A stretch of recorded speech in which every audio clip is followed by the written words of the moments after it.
We really felt this in Germany, that this 16-year-old girl hit the streets and started going on strike, and protesting, that nobody is taking climate action, and hundreds of thousands of children in Germany followed and took to the streets. And that was when it changed for us. That was in 2018 when she started.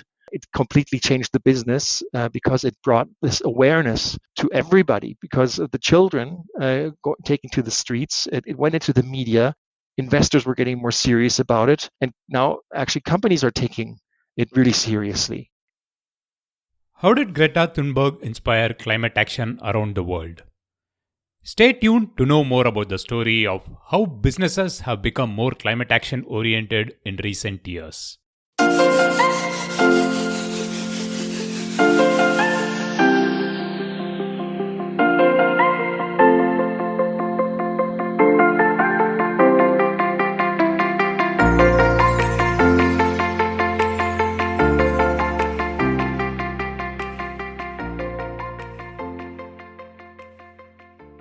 Hello and a warm welcome to this episode of Mission Shunya podcast. Hope you are well and fully charged up to listen to yet another interesting conversation. I know that every new episode means a few more listeners who are tuning into the show for the first time. If you happen to be one among them, welcome to the podcast and thanks for giving this idea of zero carbon economy a try. If at the end of this episode, you like the content, I encourage you to check the other 59 episodes on the playlist, and I am sure you'll not be disappointed. If you have any feedback, I am just an email away. missionjunia@gmail.com is the ID. You can also follow Mission Shunya across the social media channels. Now on to this week's feature segment. Climate action is the need of the hour. Every positive action aimed at a sustainability transformation counts, be it for countries, companies, or citizens. Today, we cover the journey of a company from being a startup to an MNC that is helping other companies offset emissions and contribute to climate action. Who's our guest for today? And how did he shift gears in career and move into his current role with an intent to create an impact? My name is Tristan Foerster, and I'm the founder and CEO of ClimatePartner. I've been in the business of consulting companies for quite some years, and 15 years ago, I decided to move from the general consulting side into taking climate action and helping other businesses to on their way to becoming net zero, hopefully by the end of 2050 at the latest. Tristan, now let's begin by looking at ClimatePartner's journey. I mean, a decade earlier, you were kind of a startup and you were just looking to start and offer solutions in carbon offsets, and you got started with that. But the journey has been phenomenal, and you've been in the business for more than a decade now. So what's the story been like? It's a very roller coastery ride until now, I must honestly admit. We started 15 years ago, imagine, with ClimatePartner. We always had the aim to help other businesses take climate action, and help them on their journey to get to what they want to do, while doing something good for the climate.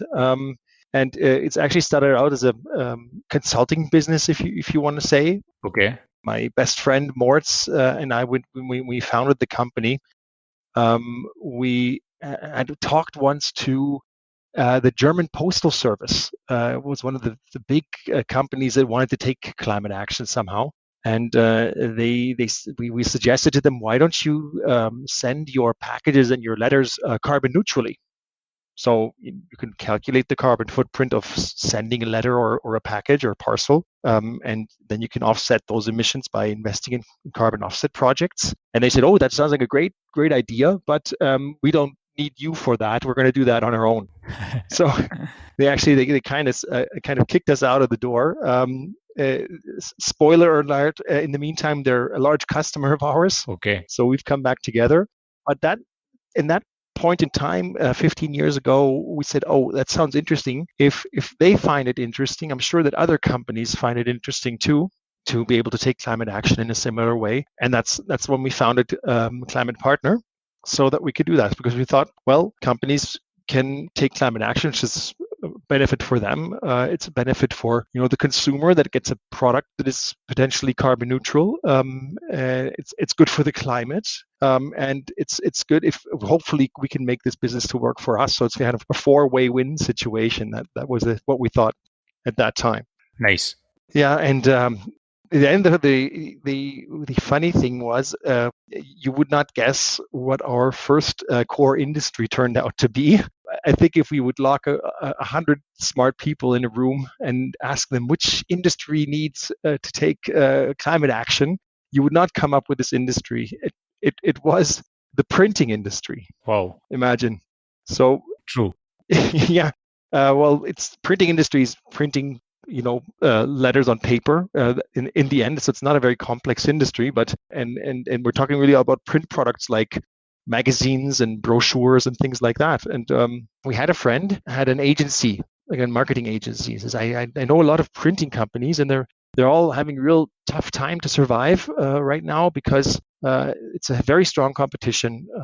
Digitalization is coming up, and all they're selling is a commodity. So it's like you're only competing by price, because you always have to meet the necessary quality, right? Correct. So they said, do you have a solution for the printing industry for them to do something? And maybe we could try that. And we said, well, since we're very early in the business, that was, like I said, 15 years ago, and nobody really knew what to do when taking climate action. We said, well, let's try it. So we built a calculator to calculate the carbon footprint of a printing business, and a second calculator to calculate the carbon footprint of a print product like a brochure. And once you did that, you could offset that with carbon offset projects, and then you would have a carbon neutral print product. And we developed the label so that you could put this label onto the print product that said it's a carbon neutral print product. And we said, let's try it out. And imagine it really worked out. Nice. Because we noticed then, or noticed maybe later, that we created a market. Because on the one hand side, the printing companies finally had an additional quality topic they could sell as well, and they would just pass the price on. They didn't even have to price it in. They just would say, okay, this costs you 1% extra of the print product that you're buying. And the print buyers were like medium-sized companies, larger corporations that wanted to underline their sustainability activities that they're doing. So imagine you're printing the brochure of an electric vehicle. It of course makes total sense that this is printed carbon neutrally, right? Correct. So and then we had a market, and all of a sudden it worked. And we then a few months later had maybe 100 printing companies that we were working with, and then we said, oh wow, we can't take this Excel table and with our computers and drive to every print shop anymore now. So we started developing software as a service around this, so that you in the cloud, so that you can actually do the same thing with the Excel that you could do it in the cloud. So in the meantime, we have the software as a solution to carbon footprint whole businesses, no matter what size, or any kind of product within the software. So you can calculate this footprint, and then you can also offset the footprint within the platform of this software. So and generate a label automatically that your product is carbon neutral. And that's kind of how we developed. And coming from the printing companies, then we developed into working for the packaging companies, which is very similar. And from packaging companies, then into consumer goods, logistics, and then literally anything at all, actually. So now we're working with, let's say, more than 3,500 business customers all across the globe, many in more than 35 countries. But it was a very, very long and bumpy ride. I always say to people, because often we get asked, "Are you a nonprofit company?" And we always say, "No, we're a regular business because we want to lead the company like business people, because we believe it's more efficient." But to be honest, 9 years long, we were an involuntary nonprofit company. Okay. So it took us a really long ramp up time to get ClimatePartner into the profitable area. And the reason why people then ask what changed, because we had this market in the printing area. We kind of made it in Germany. That's where we're from. Founded in Munich, in Germany. In Germany, all of a sudden it became a normal request for any printing company that they can print carbon neutrally, but it never really picked up then. And where's this next market that we need to find so that it really works? And a lot of companies didn't want to really take climate action for a long time. They didn't think it was a necessary topic. And there's two things that kind of triggered a change here, especially in the European market. So the European legislation brought out a law that required very large companies, so like the size of for large financial institutions and the like, to publish non-financial reporting.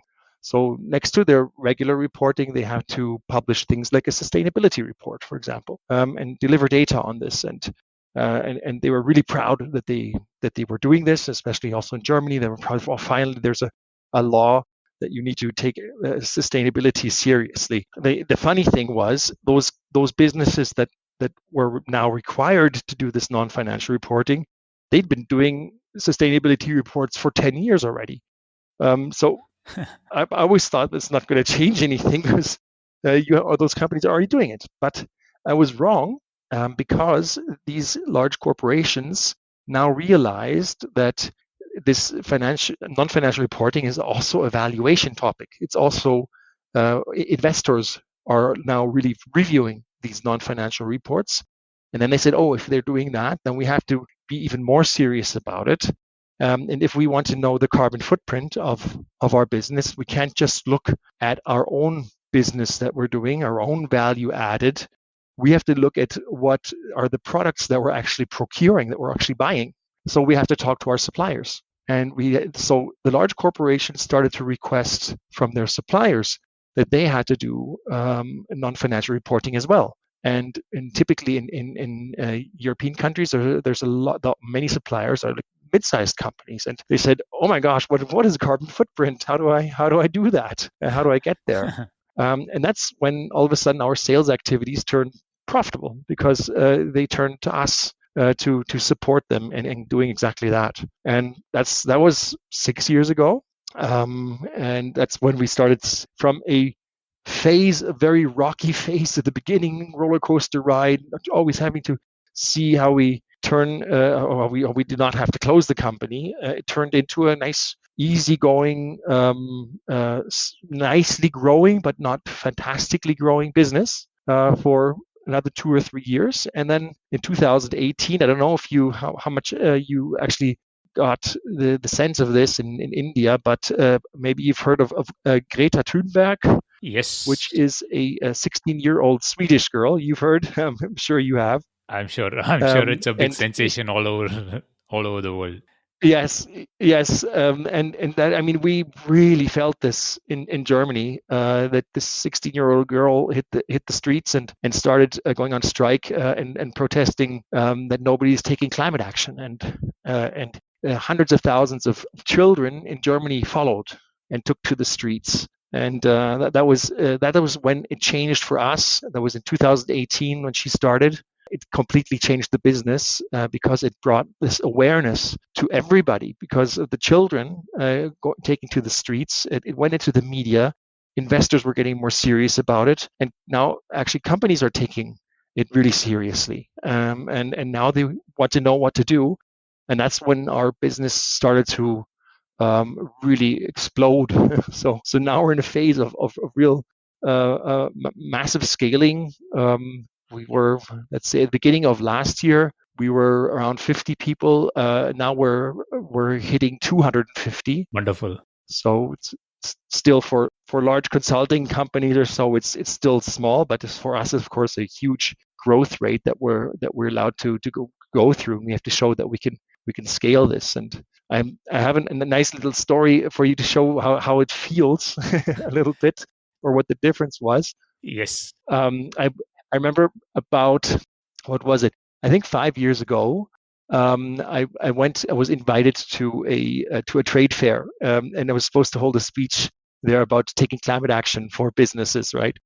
and is a trade fair in London. And I went there, and you won't believe it, Girish. There were 4 people there that came to see it. And the one person was the camera person, the other person was the organizer, and the 2 other people were 2 tourists that wanted to rest their feet. So you see, there was no interest whatsoever, but I pulled it through anyway, and I said, okay, this I since I'm here, I'll hold the speech. Maybe somebody hears something. And in 2019, that was like a year after Greta hit the streets with her Fridays for Future movement. I was invited by a friend of mine who hosts one of the largest e-commerce conferences in Europe, and the whole conference was, I think, around 3,000 people. Okay. And he said, why don't you hold a speech here? You get a whole hour, you get a master class, and you get a room for 50 people. And you could tell them about how to take climate action. And I said, oh gosh, what if the same thing happens again, and 4 people turn up? And it didn't, because they closed the doors after 70 people were inside, and it's like nothing else goes. You have to stay out the rest. So all of a sudden the room was filled with 70 people. So 20 more than were allowed, and I held the speech, and everybody was listening, and then everybody's interested. I said, "Wow, this is a real game changer!" And at the end, a guy, he put up his hand and says, "Tristan, do you know why I'm here? I want to share this with everybody." And I said, "Okay, please do. I would be really interested to know." And in the room, those 70 people were all really management board people and entrepreneurs, so real decision makers, right? And he said, well, I was sitting at the dinner table last week on Thursday, amongst others, with my 13-year-old daughter, and she said, Daddy, I'm going on strike tomorrow. And I said, young lady, no, you're going to school, you're not going on strike. And then this 13-year-old girl got up and told her daddy off for a half an hour straight. And then her daddy said, well, okay, you convinced me. You go on strike, and I'll go listen to that speech from ClimatePartner next week. And that's when I realized it's who was sitting in the room. It was parents. The room was full of parents. The right audience. Yes. And so, Girish, really the children really changed the world here for taking climate action. And so that's a really nice thing to see and to hear, but it also, for me, changed our business dramatically. Tristan, that's a wonderful little story towards the end. And especially, like you mentioned, it has gone unnoticed, or rather for different parts of the world, it's gone unnoticed, the kind of impact that Greta and the climate action movement has got ever since she took to streets. Yes. And as you said, if businesses are turning more serious about this and look at it from a personal perspective also, that the future generation is going to be impacted, so I'll have to stand up to this and I'll have to take action. It's at the personal front also that's driving them to do something like this. So that's really wonderful. And it's great to know that as a result of all the climate action that's happening around Germany and different parts of the world, your business is actually improving. So I'm sure even after the post-COVID recovery, your business will continue to grow, because a lot more people want to be part of this, because they don't want to be stuck in another pandemic because they didn't act on climate change.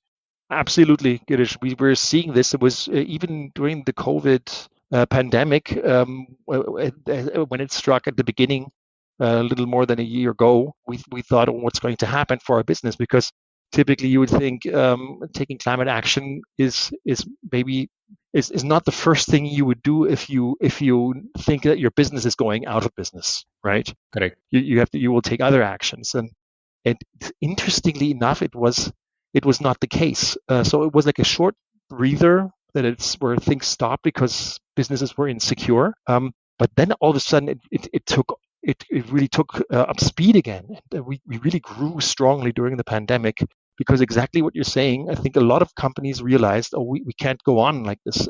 And I heard this one saying that the pandemic is very similar to a climate crisis, only that the climate crisis is much more dangerous.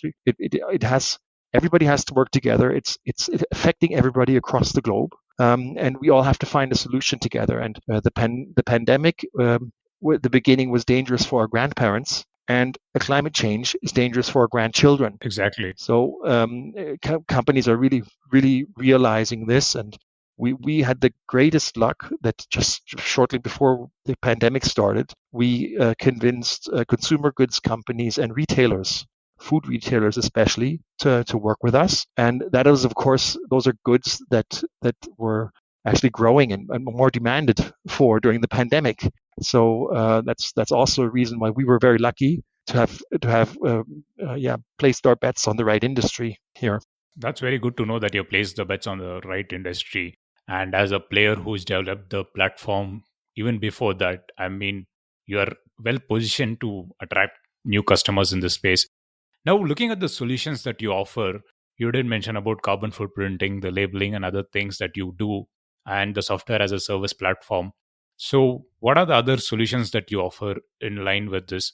You deal with the supply chain as well. So, what are the other services that you offer? So if you look at what we do at ClimatePartner, is actually 5 simple steps that you would take as a business, and that's where the services that we offer all come into action. The step number 1 is like you said, is the carbon footprinting that we do through the software, and then we always start with the business itself. So how do I carbon footprint a business, be it a small one or a global one? How many carbon emissions do I actually emit in the course of the year? Step 2 is then how do I break this down to my products? So how many carbon emissions do I emit by producing a product or delivering a service? And once you know these two things, you can take step 3, and that's the big, long, and difficult journey, is how do I reduce and avoid the carbon emissions that are being caused by producing things? Because there you have to really rethink your business. You have to thinking of a circular economy, thinking of recycling materials, of upcycling materials, of reducing waste, reducing materials, redesigning your products, things like that. So that's where we have lots of tools that we offer around that, and including consulting and also software measurement tools and simulation tools. So that's step 3. Step 4 is that where we develop our own carbon offset projects so that the emissions you cannot reduce and avoid can be offset with these carbon offset projects. And there we are developing projects all across the world, mostly in the southern hemisphere. So also we have also projects in India where we support, for example, producing green energy instead of producing energy from burning fossil fuels, or making sure that we are protecting forests that are rainforests in South America, and growing these biodiversity systems to really capture carbon. And we are moving more and more into the area of also developing these carbon offset projects directly for our customers that want to have their own carbon offset projects. So that's the carbon offset part of things where we have services. And then in the end, it's about communication, because you have to tell your stakeholders as a business, what are you doing to take climate action? How did you measure your footprint? How am I reducing my emissions? Which carbon offset project are we supporting? And that's where we developed a labeling system that it exactly shows you this when on each and every label, each and every, with a tracking system behind it. It's probably the most transparent sustainability label out there. And we also support then in communications on websites and so on. The service that you were talking about within the supply chain is in the end that you as a business often are at the end of a supply chain, and to know your own carbon footprint really well, you need to know the carbon footprint of your suppliers. So we also offer a service, also supported by software, to carbon footprint your suppliers' business, so that you actually know how many carbon emissions you are actually buying into when you're procuring your products. That's about a sum up of what we are offering at ClimatePartner. Communication, as you said, is a very key element in this, because everyone definitely has a bit of suspicion and everyone has a bit of doubt when someone claims their product is carbon neutral. So everyone's looking at, like, how do I know it's really carbon neutral? I think it goes back to the similar kind of analogy we had where ethically sourced products, everyone had their own doubts, like, how do you say this is an ethically sourced product? So I think today it's turned out to be, how do you sure that carbon offset is done? Yes. And that is really key. Are you looking at any technologies that you implement in addition to whatever you have? I see that people saying like blockchain is one that could come up to ensure that there is traceability in the entire value chain and things like that. Are you looking at any such technology?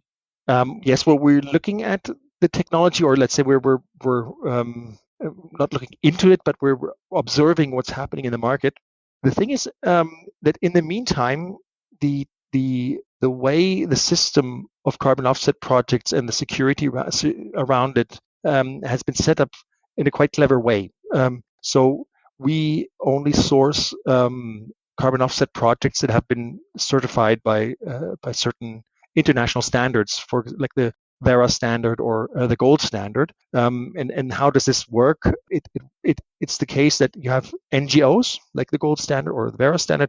They define the rules of how a carbon offset project must work and how to calculate the carbon emissions of those kind of projects and how often it has to be controlled and so on. So they define the rules. Then you have every an independent third party coming in actually calculating the truly saved carbon emissions by such a product. By such a project, sorry. And those carbon emissions that are then documented by an independent third party, those are like the big four companies like PwC, Ernst & Young, EY, and they document this. And only when you have this documentation, then you can really actually generate a certificate on this. And this is what can be traded. So you have very many checks and balances along the way that actually secure the quality of these projects. And then in the end, it's these certificates are noted down in a central database system, and in order to when this offset has taken place of a carbon footprint, those certificates are actually retired from these marketplaces. So in my opinion, they don't change hands much, right? The carbon offset certificates, typically they come from the project developer, goes into the market, and then we, for us, we buy them and we attribute them to one of our customers' products so that it's carbon neutral. That's why I think blockchain does the same thing, but it doesn't do it in a much better way. You see, so blockchain is always great as a ledger to have, or if you have goods changing hands several times. But in the carbon environment, you have to retire the certificates once they're used straight away, right? So it actually works quite well already.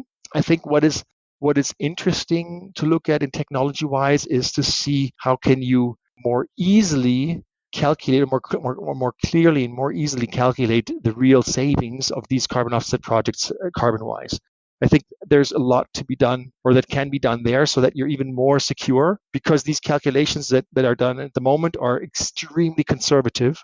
So typically, I would say there's more carbon saved than actually comes out in the end. And if you could be able to measure this more clearly and closely, that would be a lot of help. I like the idea where your intent is to keep the transaction very simple, not really complicated, just because you have a technology to do so.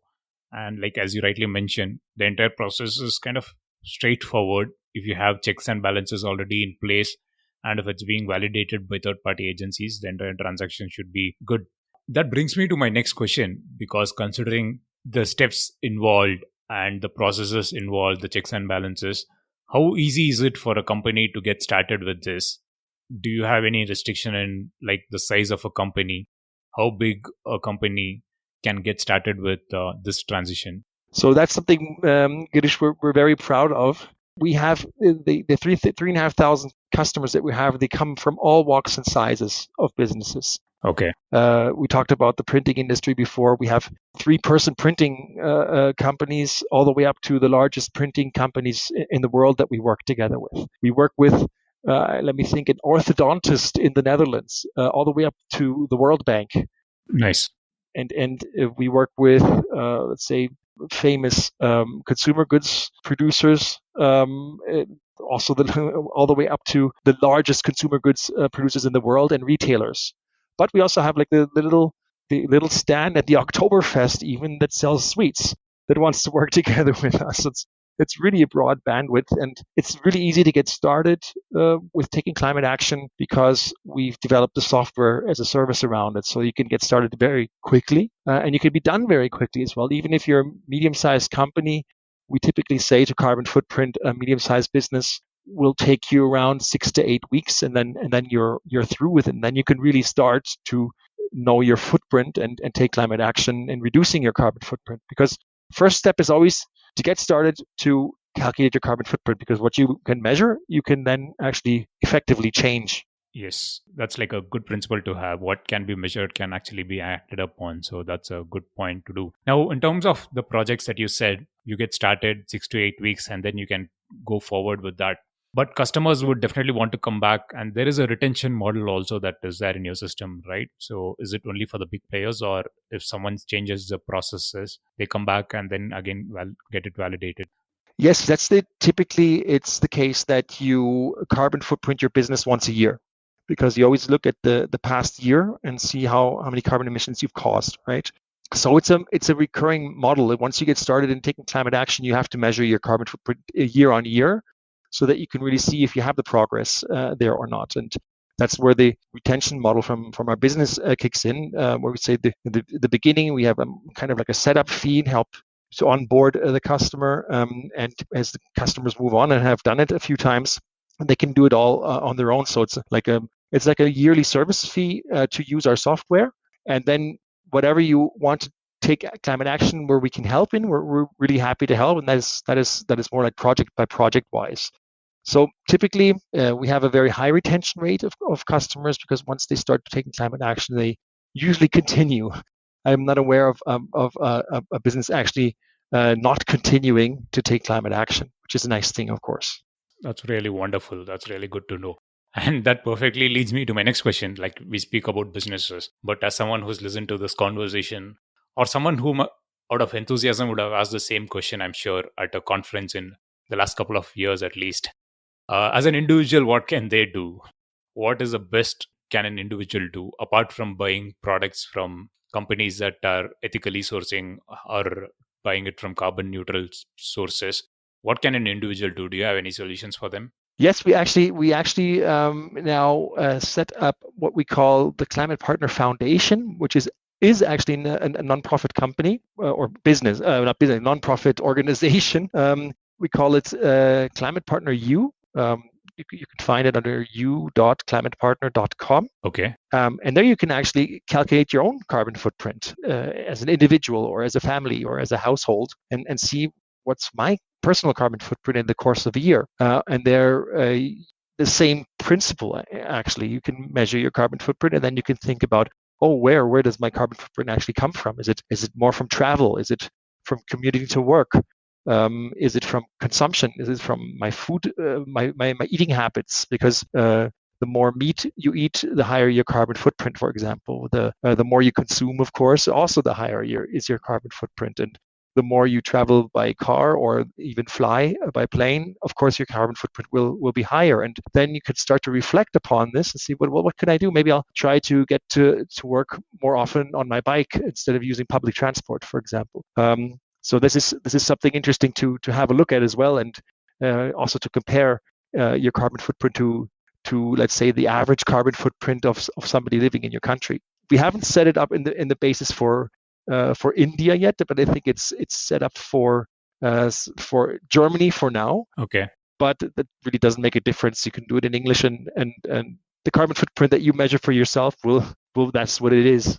No, I'm also looking at a way where people say, like, okay, if that's my carbon footprint, can I put, say, 20 euros in some project and say, like, I offset some of my carbon footprint? Yes, you can do that. That we offer as well. Of course, it's the same principle with the businesses. Measure your carbon footprint, reduce it, and whatever is not reduced to zero, you can offset this. And you can also say, hey, I don't want to offset my whole year's carbon footprint, but like you said, maybe take 20 euros and just take a climate action contribution, or let's say you're going to be you have to take a flight, and then you say, okay, I'll offset this flight specifically with a carbon offset project. Yes, absolutely. Yeah, that is good to have as an option, but I would personally encourage, I'm sure even you do, that people should try to reduce their carbon footprint. So that's really good to know about that. Tristan, now on a final note, you did mention about how the business scaled up, how you have grown over the last decade, and what are the kind of support that you offer. The entire business is kind of inclined towards policies. Policies have a huge role in this. And as you said earlier, the European deal earlier in the decade was a big factor that contributed to companies being more aware of what needs to be done. So where do you see policies shaping up in the next few years, and how is your business going to address them? I think what is important about policy, and that's one of the reasons why we founded ClimatePartner in the first place, is we want to enable businesses and individuals to take action independent of policies, because policy is often slow. But it's been picking up in the past. I should also mention about the new EU Green Deal. Yes, absolutely. Yes. So it's now finally working, and we're really happy that policy and policymakers are realizing that without really having a clear path to getting to net zero as a business or as a world economy by 2050, we will not reach our global goals of restricting global warming to under 2 degrees Celsius. So we have to take action in the end. And there's something really interesting that happened in Germany. I don't know if it made the news with you, but we as a country, the policymakers as a country, they set up a legislation to reduce their carbon footprint by 2030 by it was 55%. And the highest court in Germany said this is illegal, this decision, because it means that the most effort to reduce the carbon footprint to zero after 2030 is being put on generations, on later generations' shoulders, and that cannot be. That we have to distribute this burden evenly. So they actually forced legislation, the courts forced legislation to raise the bar and say we're reducing our carbon footprint by 2030 by 60%. So this is something really interesting to see what's happening, and I think it's extremely important because you see also legislation forcing large corporations to commit to more climate action. And I'm really happy to see this is happening because this proves the efforts are going in the right way. Yes, that's a good note because, as you rightly said, legislations are happening and courts are ruling in against companies who are not adhering to climate policy. So that is another step that's happening. So as you rightly said, everything that's happening is happening in the right spirit, and it's happening at the right time for a company like yours and for everyone in general, because it's going to make the planet better. It was very insightful to get you on the podcast today and know more about what ClimatePartner does and what are the solutions that you offer, and interesting stories from your end. So thank you very much for joining me on the podcast and sharing the story. Thank you very much, Girish. I was very happy to be here and I'm happy to have your interest in my story, in our story. That was yet another interesting story of a company creating impact in enabling climate action. It was a good journey from the first move in helping printing companies and then enabling more businesses to act on their climate targets. As Tristan mentioned, the volume of business is increasing globally, and it is very heartening to note that climate activism led by Greta and other school students is helping this in a big way. In short, ClimatePartner follows a 5-step process. The 5-step process that they follow guides customers towards climate action. Another interesting point is around transparency, which is a key factor in focus for ClimatePartner, and their ClimatePartner ID is one metric to track the end-to-end solution delivery. And towards the end, we also had a good action item. So, if you want to check your carbon footprint and know how you can reduce or offset your emissions, go take a test at u.climatepartner.com. The link, as usual, will be in the show notes section and on the website missionjunior.com. But if you are a business and you would like to scale up your climate action and be very ambitious, climatepartner.com is the reference to connect with Tristan and team. So, on that note, it's time to end this episode. I will be back in 2 weeks' time. This is Girish Shivakumar signing off, and as always, thank you for listening.